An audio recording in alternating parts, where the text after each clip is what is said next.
Good afternoon, everyone. Welcome to the Digital Collective, a new series that I've been wanting to get going for a while. So I am really excited that I'm actually being able to kick it off, and I thank everyone for joining.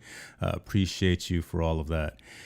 The discussion on the Digital Collective is really going to focus on enterprise technology. It's going to focus on the services, software, and the infrastructure behind the digital ecosystem that we all use every single day. We'll go a little deep sometimes, but we'll continue to keep the conversations relevant. I'll also steer many of the conversations and discussions around the technologies that relate to those of us in the content creator realm. Participation is going to be critical. I won't build this in a vacuum, so expect me to crowdsource topic ideas for future sessions, and suggestions and recommendations will always be considered. The best place to enter that information is going to be through the community tab on my YouTube channel. So if you're not subscribed already, go do that and become a part of the community that helps drive and makes this environment grow. For episode 1, I am honored to have a fellow technologist here to talk about the news of the day. We've got a few topics. Who knows, we may, I don't know where we're going to go, but we're going to have a good time because we were talking behind the scenes and it was a good time already. So Matt Haas is a web developer, he's a YouTuber, he's a content creator, and he's a self-professed geek. That's why you can tell right there that I like this guy.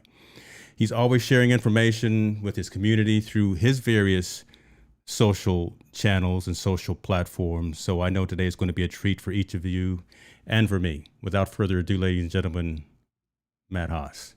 Matt, how you doing, brother?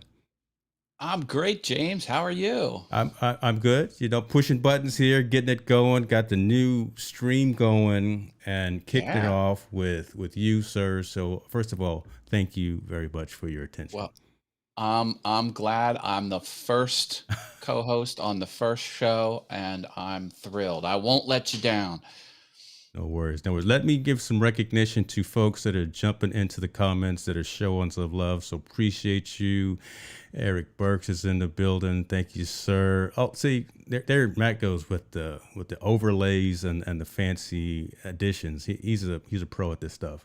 Marilyn, we see you. Thank you for showing up. All things YouTube. I know that channel. That's a great channel. That's a great channel. Jaden, welcome. Appreciate you. Ladies and gentlemen, Mr. JP Hightech is in the building. Let's go. Man, you see what we do, right? I will get that review for you, sir. I saw your message. I haven't forgotten you, sir. I will definitely take care of you on that perspective. Stewart video, low sound right now on me or from what? Was it the intro? Let me know. It should be good right now, but I'm taking a look at all my levels, and I just want to make sure that everybody is good. So Audio check 1, 2. Audio check. in the building. Kevin Reed, good to see you, sir. Appreciate you. Now, I'm loving seeing the new members chiming in with their comments, and this is utilizing technology. This is utilizing Restream pairs. So we are actually streaming out to all of my platforms, all of my YouTube and Facebook, Twitter, and my blog. But we also are multi-streaming to your channel as well, which is incredibly cool.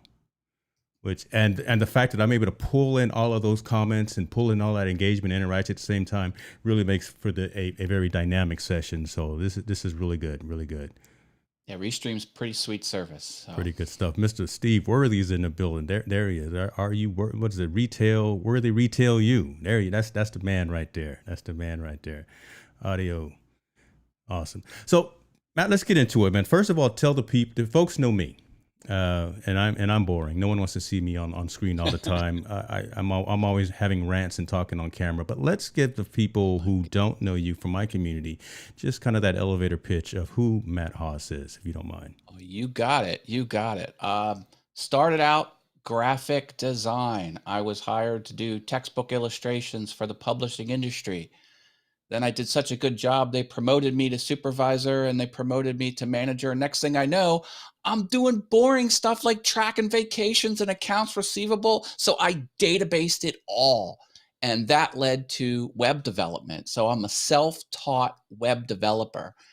and I was running in the technology circles at my publisher full-time job. And they're like, you know what? We're going to put you on the standards body to govern the ebook file format.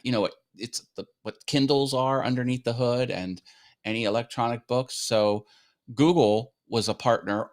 These partners, this is a worldwide committee. All the big players were in there, and I was representing my company. And Google said, let's have a meeting. We want to meet somewhere physical in the world that's close to everyone. I'm like, how can you pick one spot on the globe that's close to everywhere? Because we had people from Japan, we had people from Europe, we had people from all of it. Anyway, so for some reason, California was picked, and they're like, let's meet at Google. So I have a name badge right here when I visited Google because they wanted me on site to participate in this meeting. So I love tech.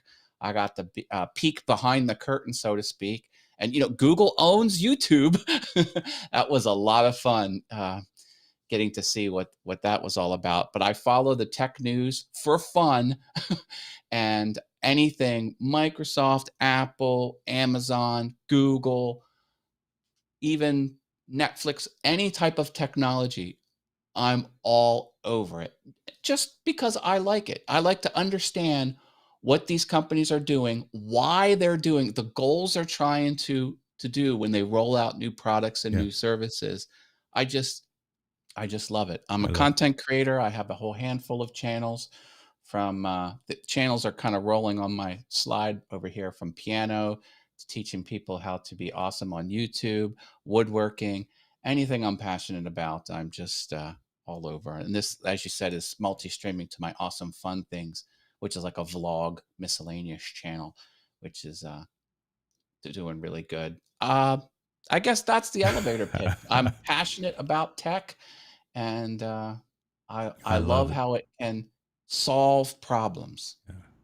That's what I like. The fact that you're using all 24 hours in a day, because with all the YouTube channels that you've got and all of the different interests that you have, I can definitely tell that you are not sitting around idle. So appreciate that. And I wanted to have you on first to talk about, kind of set the precedence, set that tone, because again, of that vast experience that you've got, and kind of, again, find a way to take some of the topics that we're going to talk about tonight and bring them back into the content creation space. So Yeah. you came to me with a couple of topics, and we're going to start off with the one that is most pressing, at least for me. So I'll selfishly say for me as well, because I've got one coming tomorrow. But Apple announced some products at a little event a couple of weeks ago, and talk to us a little bit about your thoughts, first of all, on the announcements that Apple made, your impression of what Tim did while he was on stage, and your thoughts Yeah. about kind of where they fit in the consumer space. Who's going to go out there and buy that iPhone 13? Who's going to go out and buy that Apple Watch? Yeah, right. Well, they did rev a lot of their different products.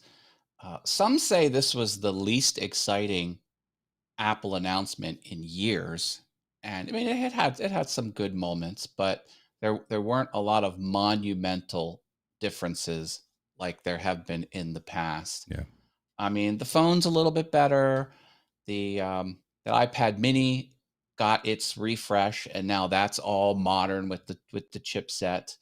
Uh, but the watch, You're just I going to go think right is into it, right? You're just going to go right into it and talk about the watch. Okay, let's go. oh, and I did get the 13, by the way, from my son. Okay. He was due, and so it's coming here tomorrow. Yes, So mine will be here tomorrow as take, well. So yeah.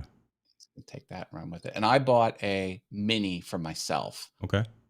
because I just bought the M1 iPad Pro. This here. Yes. M1 iPad Pro. And it's got all the bells and whistles, got the expensive keyboard, it's got the pencil, which is over there. But so let's talk about this before we go in, because I have that as well, and I have a MacBook Pro, but I am seriously considering returning my MacBook Pro because the iPad.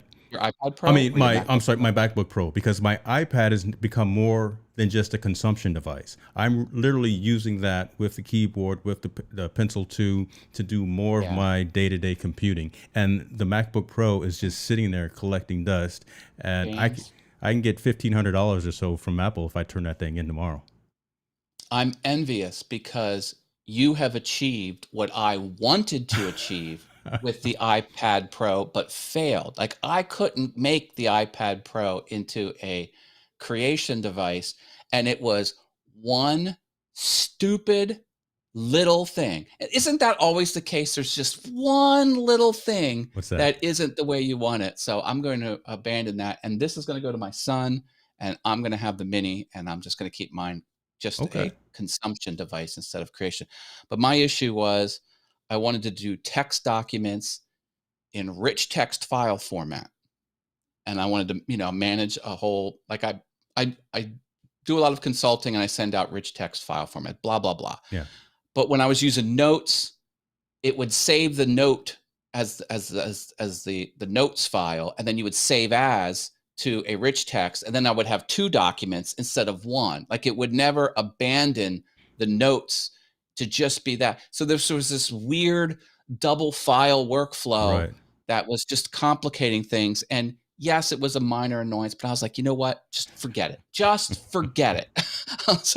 So now this is going to go to my son, and I'm going to have a smaller one, and it's going to be, but that's a minor point. But yeah, kudos to you for making the iPad Pro a creation device, because it's certainly capable. Yeah. But me, one little hang up, and I'm out. So I found a way to make it work. The app ecosystem has gotten to a point where I can actually do everything. I can do everything I need to do except run Ecamm off of it. Right. So, and I'm not ready to go remote with Ecamm as of yet anyway. I would much rather do it here in the studio with all the lights. Speaking of lights, there's Junaid Ahmed right there, Mr. Studio himself. So welcome to the stream, sir. But, with all of the environment set up. So when I do go remote, it'll be with GoPro or it'll be with the DJI Osmo, something of that nature. But yeah, the iPad Pro is where it's at for me. Yeah. I diverted you. Even I have actor friends in Manhattan, and the wife does a lot of voice. She does like voice audiobooks and does a lot of voice over work and things like that. And her older MacBook Pro with like the scissor keyboard, a couple years old, it was in the shop. She did all of her work on her iPhone, and she was surprised the iPhone was capable. I'm like, look, these iOS and iPadOS devices are fully capable of doing mission critical workloads. People don't realize it until they're forced, Exactly. to work on it. So, until the world stops for 15 months and you're remote and you have to use the tools that you have at your resource. But you think about it, this is $1,000 computer that we've got in our pockets, and now VPN type of connectivity is integrated. All these other security functions are forward thinking as opposed to secondary thoughts as well. But I was going to say, I diverted you. You were going to go down the Apple Watch path and talk about. I got some juicy tidbits to share. Go ahead, brother. It's all you. Well, all of the predictions of all the big insiders, that the leakers who leak the stuff, predicted there would be a form factor change on the watch, and it would be more flat. It would follow the design style of the flat rounded corners. And there were SketchUp models and mock-ups of what it was supposed to look like. Everyone said the form factor was changing, and then it didn't. And there's two possible explanations. One, Apple purposely put out bad information to leak just to figure out who the leakers are. Or the second thing, which is what is happening, in my opinion, there were production issues. Wow. They couldn't crank these things out fast enough. So they put the brakes on, and they quickly ramped up to retrofit a model that is just 1 millimeter larger than the last one. Yep. And the glass, the thicker glass, the whole point was to make the glass thinner, so where you touch is closer to the actual LED screen. Well, with this new model, they had to make the glass much, much thicker, which is the opposite way they should have went. All signs point to them having a manufacturing issue with the new form factor, and this is the stopgap measure. They just made the round pill shape 1 millimeter larger. They doubled the glass, and they still have the same size LED that was supposed to go in the flat one, but it's in this one. Yep. It's in that one right there. And so no, this, and also the second hint that I'm right is there are no tech specs. Usually when they say, here's the new product, they fill out the page Yes, of sir. all the details. That's all absent. Like you can tell something horrific, tragic happened. So I say the leakers were right, but there was a last minute hiccup with manufacturing, and Tim pulled the plug, and they scrambled with the marketing. They scrambled with the mock-ups. They scrambled to get what little specs they could up on the web page, and they just said, okay, here it is. And that watch it doesn't really have much difference No. between the old models. Yeah. So do you have And the 6 or do you have an Apple Watch? Look at you. I have the Casio G-Shock, baby. Hold on. Let me take a screenshot of that. That's old school right there. Oh my gosh, ladies and gentlemen, that should be in the Computer History Museum. Okay, there we go. I love this watch because it debuted in the 80s. Yes, it and they did. kept the form factor identical. I love the 80s. I have 80s stuff on my set, He-Man and all these other kind of 80s Pac-Man memorabilia, blah, blah, blah.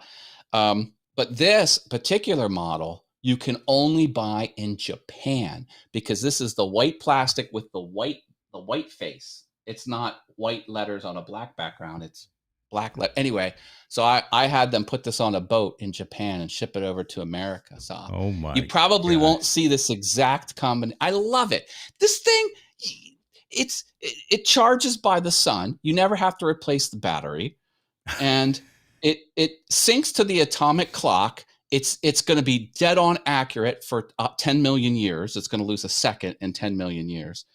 The calendar goes out 150 years before the calendar won't work anymore. I'm not going to live that long. This is a set it and forget it type of anyway. That Casio will outlive you. Do you remember the Pebble?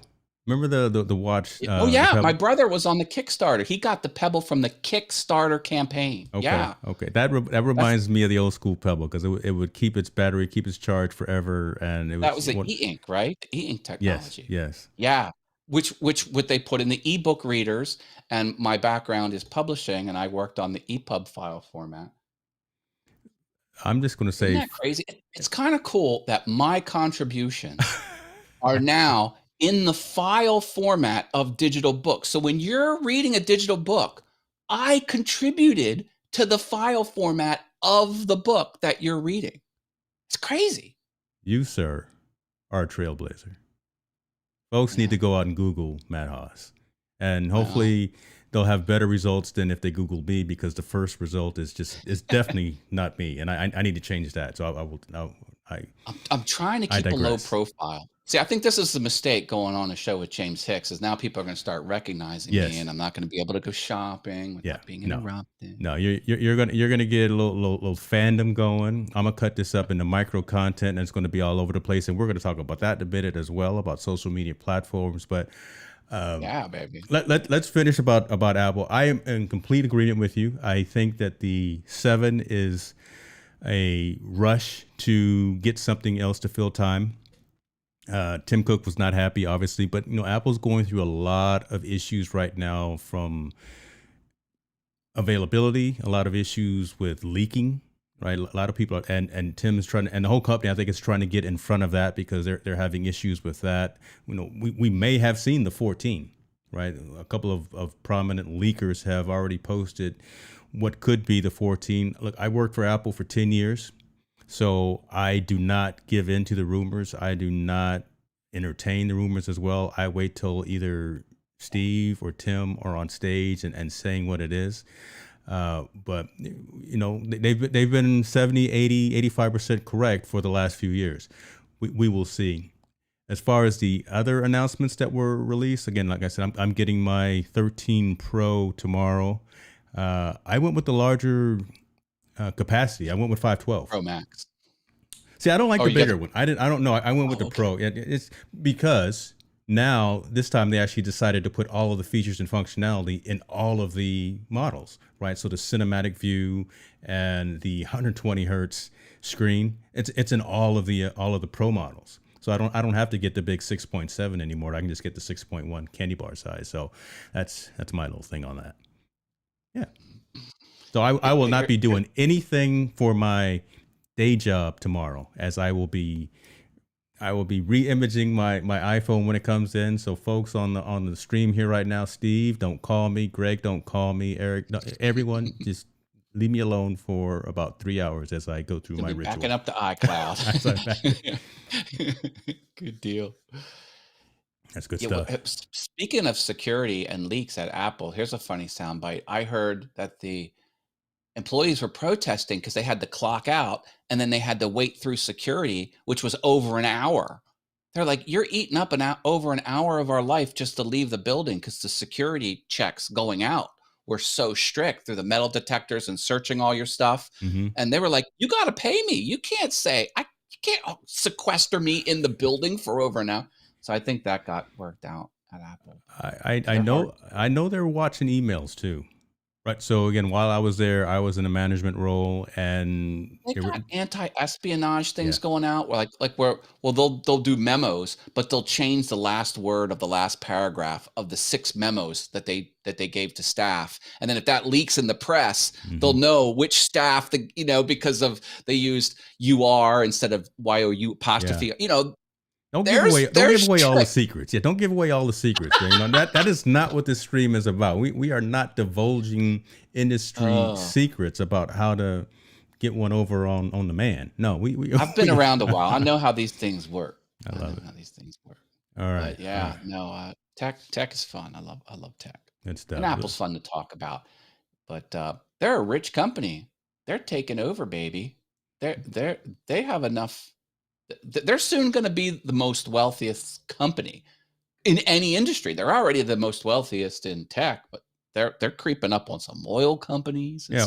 Why do you think that though? Right. I have my reasoning for that, but tell me, why do you think that Apple is such a large? Always focused on the user.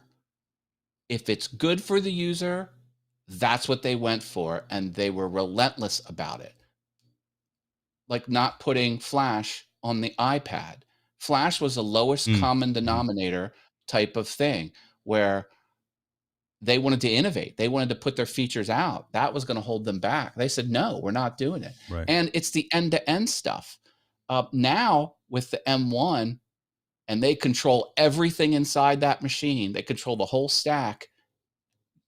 You can't catch up because you can't get the PC chip makers, the PC motherboard makers, the PC network cards, the PC. You just can't get everyone marching to the same beat unless you own it all. And they've hooked it all in with the features. People are like, oh, this new Android phone has a better camera. And they talk about the hardware features. I'm like, well, yeah, but can you copy and paste between devices logged into iCloud? Yeah. Like I can copy from my phone and paste it on my computer. Like that's a simple thing. It's like a cloud-based clipboard, but you can't do that. That is true. These little AirDrop. How are you supposed to AirDrop from your Android phone to your Windows? You can't. So they're building in. You can do it, but it's not as seamless, right? There's multiple hoops and hurdles to do it. Well, now you can take your iPad next to your computer and use the same mouse on both of them. Yes. Auto magically. And I'm like, see, it's that little things that are kind of stupid, but that locks you in.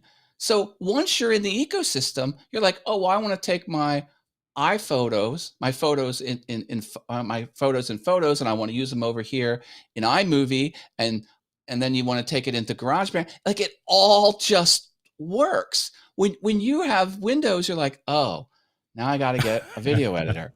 Oh, now I got to use Windows Movie Maker.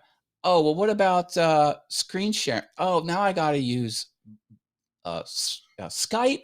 It's like it's just all figured out. So that, I think, is the hook. That is why I think Apple is raking it in, because once you're in the ecosystem, it's very comfortable in the walled garden.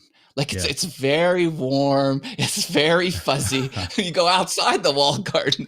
Anyway. It's funny that we're talking about this particular topic, and I was holding my breath. I was holding my breath until this man came online. I was hoping that he would be here because he is die in the wool Android, and he and I go back and forth about it. But again, Apple seems to think about things that you need before you know you need them. And the one instance that I always point to is removing the headphone jack.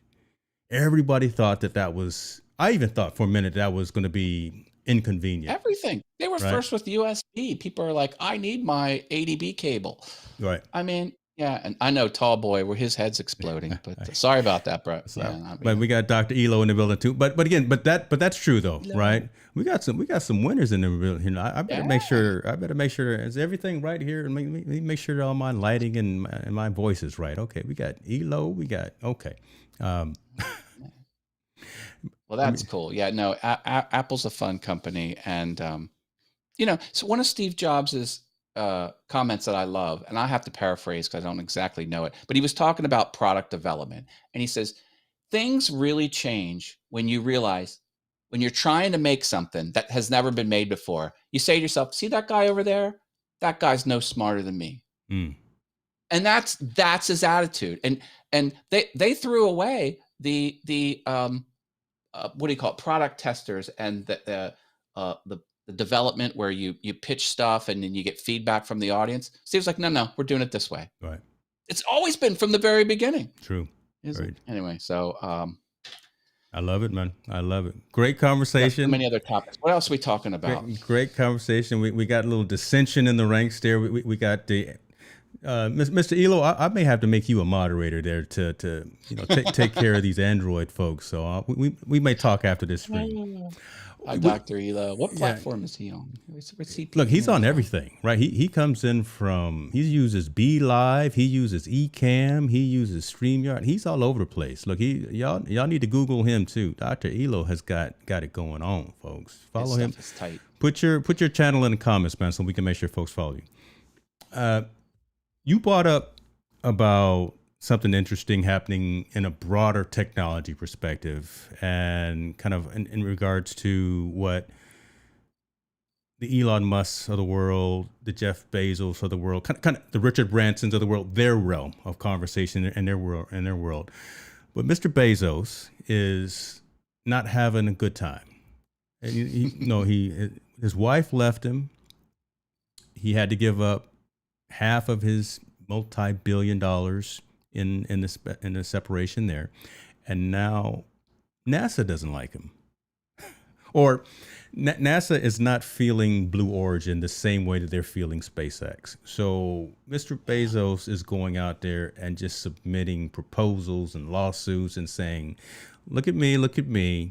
I did the same thing as Elon did. Why aren't you choosing me for some of these contracts? Talk to us a little bit about Mr. Bezos and what it is that he's doing and why you think and why this matters, right? Again, why this matters and what's he doing out there that's causing all this havoc? Well, I mean, excuse the language, but there is some dick measuring contest going on here. And it's kind of. You talking about his ship too that went up? See, again, that was the first thing that we thought about when we saw it going up there. YouTuber Julie Noki did a funny thing about that. Watch her sketch about where she played Jeff Bezos and she talked about the shape of the ship. It was hilarious. Anyway, Jeff is on average submitting lawsuits once every 17 days. He is on a tear. The fact of the matter is he's behind. SpaceX is moving forward and faster with their technology build out of their craft, and he's years behind. And years behind in the space world is the same as years behind in technology world. Right. 1 month equals 3 in the tech world. It's even a worse proportion in that. So he's behind. He hasn't proven his space worthiness of his craft yet. SpaceX already has manned missions. It took a while to get there, but hey, we just had, was it 4 tourists flying up Yeah. and into orbit last week through SpaceX, right? Elon was the first one to put up regular citizens up into space. So go ahead. Yeah. Yeah. Well, technically, NASA did that with the Challenger, tragic Challenger. There was a True. Yeah. teacher, True. regular citizen, for lack of Mm-hmm. a better word. But Mm-hmm. yeah, yeah. Bezos is mad because he's not getting the same rewards, but he hasn't put in as much work as Elon has. And say what you will about Elon, he is going to make humanity a 2-planet species. And that's a huge accomplishment. It's not going to be Bezos. Bezos has a lot of money and he can afford to have a space program, but it's just not as far along as SpaceX is. And SpaceX was on the verge of collapse. When they did the Falcon 9 testing, the first 3 blew up. And Elon said if that 4th test would have blew up, he would have been destitute. It would have brought down not only SpaceX, all of his endeavors. Like everything was on the line. Could you imagine, like, think 100 years from now, at what point in history could have radically changed mankind? It all boils down to that 4th launch of the Falcon 9 test prototype rocket. If that would have blew up, the trajectory of humanity would be on a completely different course. But it didn't blow up. It was successful, and then he had enough money to scrape by to get through until he started getting contracts to deliver materials to the space station and then eventually deliver astronauts to the space station. And now he's off to the races, building his Falcon Heavy and the transport unit to and from Mars. Yeah, it's crazy. So that's a good point. And I want to talk about the perspective that you just mentioned, though, right? If the Falcon 9 had been a failure, because listen, I'm an investor in Tesla. I got one sitting out in the garage, right? So I'm dyed in the wool with them as well. I'm a fan. I've been to the factory a number of times, and I see what they do on a regular basis. And I am an EV fanatic. Not just Tesla anymore. I am an EV fanatic and proponent for what Ford is doing, what Audi's doing, so all the manufacturers out there are doing. It's an interesting statement that you made, and I think that kind of answers what Corey was saying about why going to space matters, right? Or why moving forward with this technology matters to the everyday citizen. It's the preservation of mankind as a species. See, and when you think about that, right, that brings the conversation to a whole different perspective, right? We're always talking kind of at a terrestrial level, but and we don't have to get political. We don't have to get anything else. You can believe in climate change and global warming and all that, or whatever the case may be. But there is a reason that these billionaires, the Richard Bransons, the Elon Musk, and the Jeff Bezos are looking to move us into kind of this new dimension, this new perspective of travel, tourism, finding other places to build, locate, things of that nature. You don't want to think about it, right? Again, you kind of want to keep that out of mind, like unfortunately our last day on this planet, but it's one of those things that really has to be thought about and talked about. It's very historically relevant as well, just like Eric is saying right here. So yeah, you never know. The thing is, you just don't know. You don't know what type of disaster is going to end mankind, because we're actually overdue. If you look back at the epochs, have been disasters on this planet. We're long overdue for a global catastrophe, and they come in all different shapes and sizes. I mean, you never know if it's an asteroid's going to smash into us, or it could just be a slow decline, or who knows, but it could happen. But if we're on 2 planets, it just increases the odds. Now, here's a fun thing. Now, I love electronic vehicles, but really in the grander scheme of things, they're not that exciting. What is exciting, and before I make this point, because we may have a little digital tussle right here, because I am very excited about my ride. Okay, go ahead. I literally just did a software update 10 minutes before we went online, so go ahead on my car. Okay. So I got him flustered, folks. Look at what's this. what's So, all of Elon's endeavors are to get people to Mars. Like everything he does in all the different industries, whether it's the Boring Company, whether it's that company that's trying to jack into your brain, whether Neuralink, it's Tesla or the satellites in the sky, Starlink, right? Starlink. Now, hear me out. When Starlink goes IPO, now don't take my advice, but buy the hell out of that stock because that is going to print money. He was hoping Tesla would be the money printer, but it's not the money printer that he needs it to be. The thing that's going to print money is that Starlink, and let me tell you why. The latency on Starlink is so low, it's faster than the optical cable under the Atlantic Ocean. Think about that. Here's the ramifications. The New York Stock Exchange and the NASDAQ and the stock exchanges. Europe wants to invest in those stock exchanges.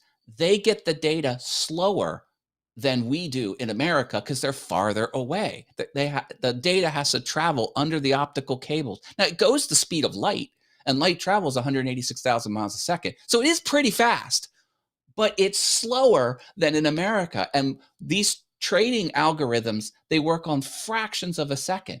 Starlink is going to get the data to Europe even faster.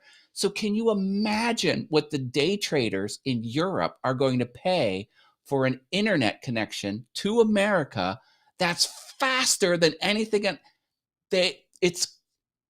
to give them the advantage on the stock market is going to be worth more than you can imagine. Plus, do you know how many people don't have internet? Now, America, you think is a first world country. It's very well built out. We have a thriving economy to some extent. There shouldn't be dead pockets of internet in America. That's true. No, there are huge swaths, even in our own country, let alone the world. There's 40% of the people aren't on the internet on this planet. And Starlink is going to open all of that up. Yeah. It is going to print money like no one's ever seen. And the moment you're able to buy stock as a public investor, go do it.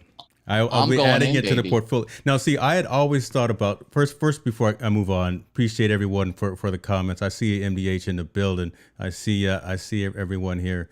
Appreciate you for joining in as we endeavor here in the Digital Collective. Charles Jackson, I got to give props to you too, sir. How you doing? Now, my new friends out there. I'm Matt. It's great to meet everybody. I had always thought Starlink from the perspective of, again, providing internet connectivity to those remote and rural locations, right? We've got a cabin up in the mountain. We had a cat. Geez, it burnt down. But now you're gonna make me cry here on stream. We had a cabin up in the mountains, and again, it was real hard to get internet connectivity, and something like a Starlink would definitely come into play for those types of remote and rural locations. Second world, third world, fourth, whatever world you want to call it, countries who again don't have access, who are still using Motorola StarTech flip phones or whatever for connectivity. I just dated myself on that. I shaved today too, Melanie. I shaved for Matt. I was looking rough last night. But what you're saying from a financial perspective, right? Just being able to do monetary transactions at an even higher, faster rate, being able to satisfy deals and trades and things of that nature. That's really the ramification of it. And I think that's really the separation of an Elon versus a Jeff Bezos versus even Richard Branson. Richard Branson is old school. That guy is an insane genius, just like Steve Jobs. I love that dude for everything that he has thought of and what he does. But I think that's what separates Elon, I think, from what everyone else is trying to do. You think about the Boring Company, you think about the flamethrower and all the other side projects that he's doing. They're awesome and they're great, but he is laser. I love the name. The flamethrower is called not a flamethrower. It's not a flamethrower. That's the formal product name. Do you know what the dish on Starlink is called? It's called Dishy McFlatface. I love his names. I love the product names. He is Hi, Melody. How are you? he is crazy, right? Well, I won't say that. I actually, in all due respect to Elon Musk, I further understood the way his mind worked when he guest hosted on Saturday Night Live. Right, when he came on and did his monologue and told us a little bit more about himself personally and kind of how his mind works at a much faster rate than anyone else. I said, okay, this guy is on to something. We need to respect the mentality, respect the genius, and let him do what he needs to do. I'll definitely keep him in the legal terms and make sure he doesn't go out there and do anything crazy. But he's thinking of items and problems that are facing the globe, and he's really trying to solve them at a much faster rate than just going through the traditional means that we've gone through for decades and for years and things of that nature. So I wish him nothing but the best, and I wish him nothing but forward progress in this. I don't think Mr. Bezos, though, going back to the topic that we were talking about, I don't think he's going to be successful in any of these lawsuits. I don't. No, I don't think so. He's already losing lawsuit after lawsuit, and Elon does have an interesting mind. The one thing he says, which he didn't coin, but he's like, the best, and from an engineering point of view, the best part is no part. So if he can engineer a part to be absent from something, he does. And what he did is those drag fins, the landing gear. When the rockets come back down, when the first stage comes back down and lands, like they've got the landing gear that come down, they removed it. Now the tower is going to catch them. Did you see that? The tower has these little catcher legs. I did see that. And then when the rocket comes down, the rocket is going to be like captured on these little grabber paws. The precision of having to be to do that, right? Well, did you imagine how heavy those legs would have to be to support the weight of the entire rocket? I mean, now they don't have them at all. They took them off. It's going to be, the tower is going to be like a little grabber thing, and it's going to grab the rocket with no feet on it. It's just a brilliant mind. Right. Modern engineering, modern marvel, just thinking outside all those synonyms and statements that we say, think outside the box, think a little bit differently. And he's literally doing that. And it's almost common sense to think, what remove this piece that's probably the least common denominator, and then it's going to work much better for him. I want to get back to this statement here that Kevin Reed put out here. Kevin says his humanoid robots will go to Mars before humans. A Starlink network will provide internet between Earth and Mars. The Boring Company will send machines to Mars to build underground bunkers. Let's digest that a minute. Okay. Okay. Well, I think we're going back to the moon first, but sure. And we know Mars is a one-way trip. Mars is a one-way trip right now. Now Mars is tough because it's a smaller planet and it has less gravity. So it is 60% less gravity. So 100 pounds on Earth is only 40 on Mars. And people don't know what that's going to do to the body. Yeah. There could be problems because our bodies are built for the weight that we are on this planet. Now, the sister planet, Venus, is only 10% smaller. So if you're 100 pounds on Earth, you're 90 pounds on Venus. The problem with Venus is the pressure on the surface is so great you would implode, and it's 800 degrees.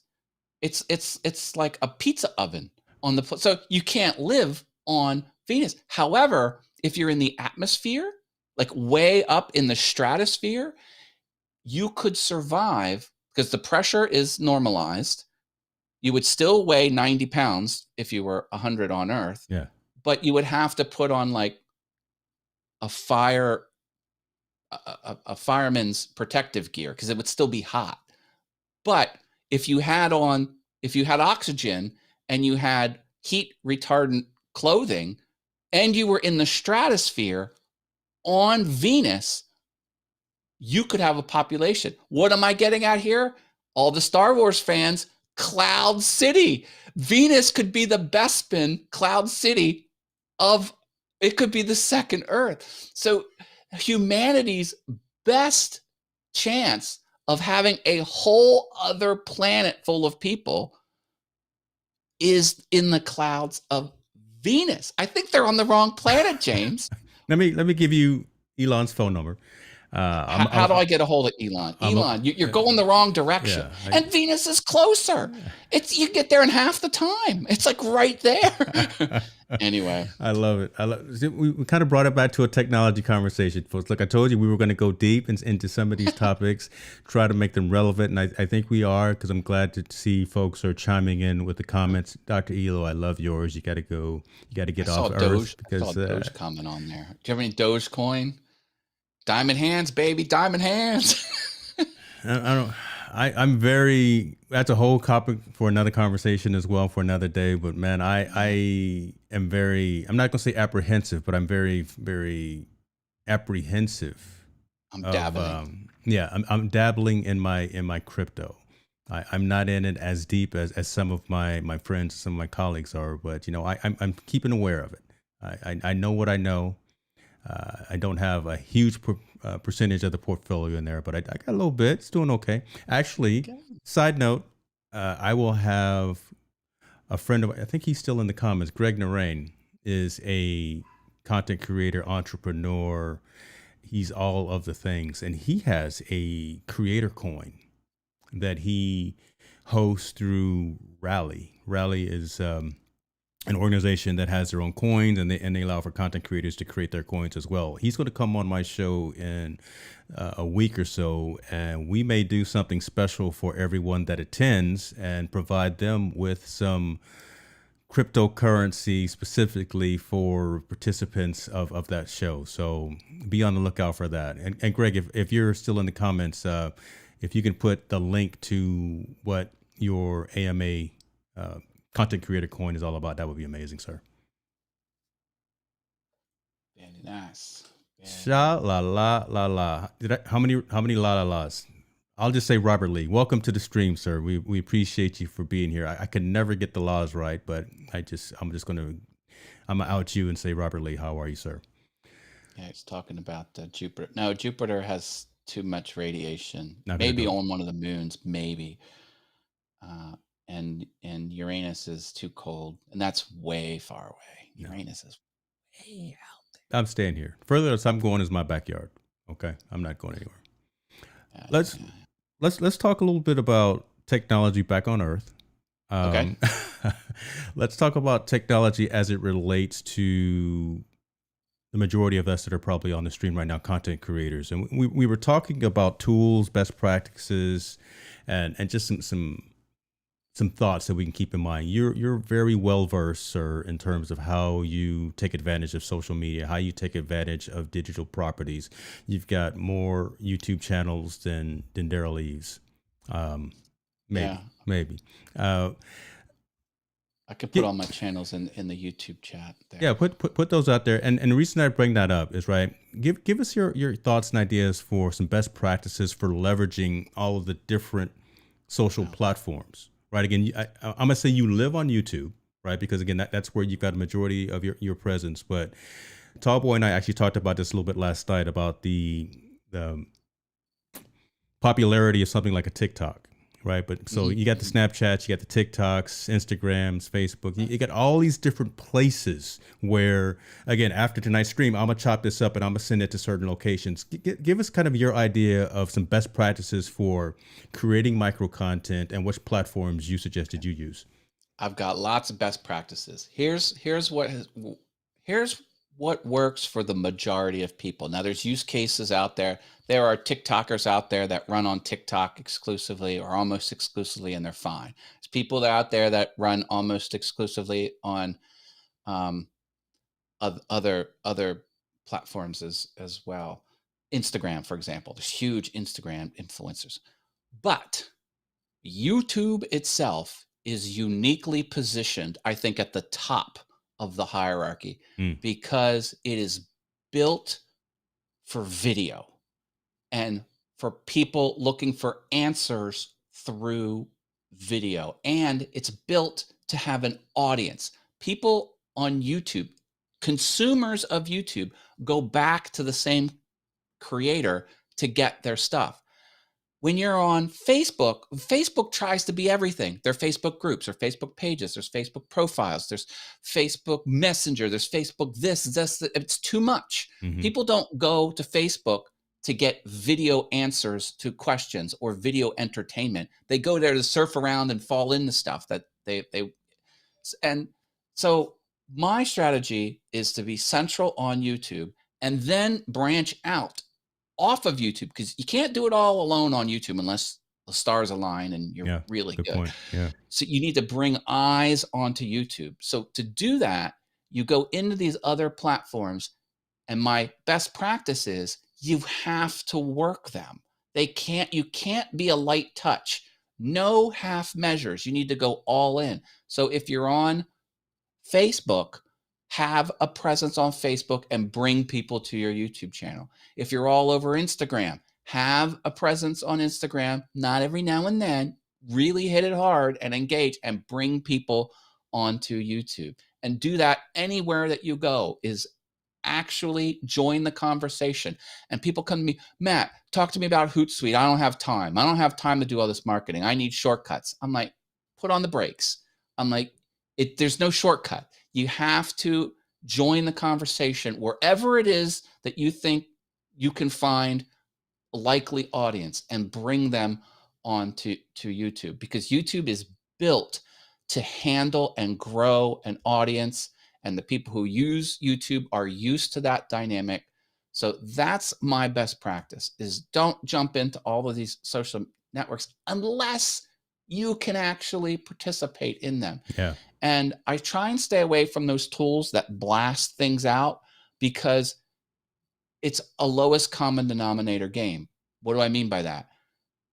Each platform has its little quirks. Like Facebook has the I'm feeling, you have the I'm feeling happy, I'm feeling sad, I'm feeling excited.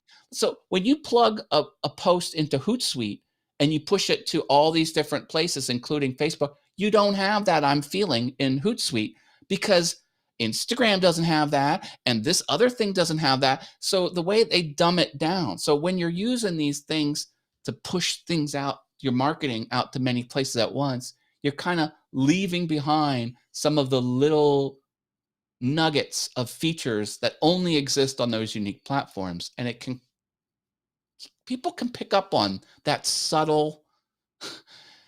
People are very good. All humans are very good at picking up on these subtle cues with your engagement and your marketing. And they can kind of sense if you're dialing it in or you're doing shortcuts. So best practices, get out everywhere and bring those eyeballs onto YouTube. And when you bring eyeballs onto YouTube, bringing this around to enterprise tech, that's what's called a session start. That's a web developer term. That means that a new viewing instance happened and yours was the first video. And even if the person watched your video and then watched 20 other channels in a row, YouTube keeps track of that. And they go, Matt Haas brought this viewer onto YouTube, and that viewer watched 20 videos and he was the first one. They're going to reward you for that. Because think about it. The more people spend on YouTube, the more time people spend on YouTube, the more money YouTube makes by selling ads and doing everything else that YouTube does. So that's why marketing off of YouTube, bringing eyeballs on, is so critically important. It's because you're doing something YouTube likes. And when you do something YouTube likes, YouTube rewards you. And YouTube will outright tell you what it likes, and people ignore it all the time. I'm like, oh my goodness. If YouTube says to do something, do it. Like YouTube says, don't put edition numbers or dates in the title, and don't put them way forward of the title of your video. So don't do episode 1, show name, and then put what's the top. They outright tell you not to do that. They're telling you what works. Listen to them. So that's what I do. Like, this is the mentality. I dig through all of this stuff and I find all of these things, And then whenever YouTube says to do something, I do it, and it helps. So I don't know. I want to go into some of that a little bit real quick, but hey, Sammy, glad you're here, brother. Good to see you. Always good to have Superstar in the building. And Robert is talking about, again, kind of agreeing with some of those best practices. And I have seen as well, and right, third person looking in, I've seen how if you're using an aggregator, right, or a tool to push out from Facebook to Instagram or vice versa, or to multiple locations, some of those nuances don't transfer over, right? So again, the @ names are different. Like my name on Facebook is different than it is on Instagram. So if someone just tried to @ me on Instagram, it wouldn't translate over to Facebook, and it, that little thing takes away from the experience. If you've got that I'm not gonna say the educated mind, but if you've got that mind who sees those things, who is consciously looking for those things, so making it easier for who's ever consuming that, it almost makes sense, right, to just go to each individual platform as opposed to, and I don't want to say mailing it in, but I don't want to say going the easy route, pushing the easy button, but if you got content for Facebook, specifically push it out through that channel. If you got content specifically for TikTok, push it out that way. So again, the end user, the person who's consuming that, gets it in the way that they're expecting to see it. Okay. And that could be the aspect ratio of the images. Do squares or long rectangles huge. on Instagram. Yeah, that's huge. Yeah. Do 4:3 aspect ratio on Twitter. Figure this stuff out. And the one artist I follow, she does posts on Facebook, and I see the alerts, and I see she's an oil painter, and I see the image. I click her post all the time, and it goes to Facebook, but it doesn't go to the post on Facebook. It goes to the Facebook wall, like her. And I know she's using an aggregator because it's not supposed to work like that. She has something not set right, and I could tell, because if she would have just shared the post directly on Facebook, it would go right into that post page, but it doesn't. It just goes to the banner of the top of her Facebook. Wow. I'm like, I could tell these aggregators, some people don't even know how to use them correctly. And that's even worse. I'm gonna write that down. That could be a title for another show, another stream. Oh boy. So folks, here, hopefully this is making sense. It may have sounded like we were all over the place, but the idea is, again, for the Digital Collective, is to talk at a deeper level about enterprise technology, and then have a conversation of how technology relates to those in the content creator ecosystem, right? So we started talking about a couple of companies. We talked about Apple. We talked about Microsoft. We started talking about the products that they've announced. We talked about technology as a whole and how it relates to the consumer and to the planet, when we started talking about Elon Musk and Jeff Bezos, things of that nature, and then brought it home with the content creation conversation about social media platforms and tools of use. This is kind of my idea of how I would like the show to go. If this makes sense, if it doesn't make sense, if you think I'm completely crazy, I have a thick skin and I'm not going to take any offense to it. Provide the feedback. I want to be cognizant of Mr. Haas's time. I told him I'd only keep him here for 60 minutes. We are at 58 minutes and 50 seconds right now. Even though I've got two other topics that I wanted to talk to him about. But Matt, thank you, sir, for coming on to episode 1. I will make sure that the YouTube thumbnail doesn't say that, or the description doesn't say that at the beginning either, when I finally publish this. But thank you for coming on, sir, and sharing your knowledge, sharing your information, hanging out with my community. It was great to meet some of the folks from your community as well. Go ahead and give the folks some tidbits in terms of where they can find you as well. Well, I have a link in the description, and it is matthaas.com/everything I do with hyphens, and that is all of my stuff. I can share the screen if you'd like. So this is one of the pages that I have, and you can kind of. I'm making James push buttons here. You are, you got me pushing buttons and everything here. No one needs to see me, right? So I do this to Robert all the time. He's like, "Oh, I gotta push buttons now." There we go. I will. Yeah, you can sort of pick the menu of what you want there on my screen, and then fall into whatever social media I have linked there on the Everything I Do page on matthaas.com. I'm being lazy and I just don't want to create another scene for it right now. To be honest with Okay. you, that's all it is to it. Yeah. Right. Yeah. So everything's listed there. Awesome wood things, all things YouTube, awesome fun things, piano awesome. And I even got a taco meme Facebook page where if you like the taco meme page, I'll send to the wall one taco meme every day at 8:45 in the morning Eastern time. I love it. I love it. See, now look, my overlay is all shot now. I don't know what's going on. I do this as a co-host. I blow things up. So I get on air and I just blow things up. Show's officially over now. We're done. You know what? Matt, appreciate you, brother. Thank you very much for the time. When they sell tickets to Mars, let's get on the same shuttle together. Well, I think that would be fun. We'll do it. All right, you guys. Let's do it. Be good to yourself. Take care, Matt. Thank you very much. You guys be good to yourself. Stay awesome, everyone. I love you all.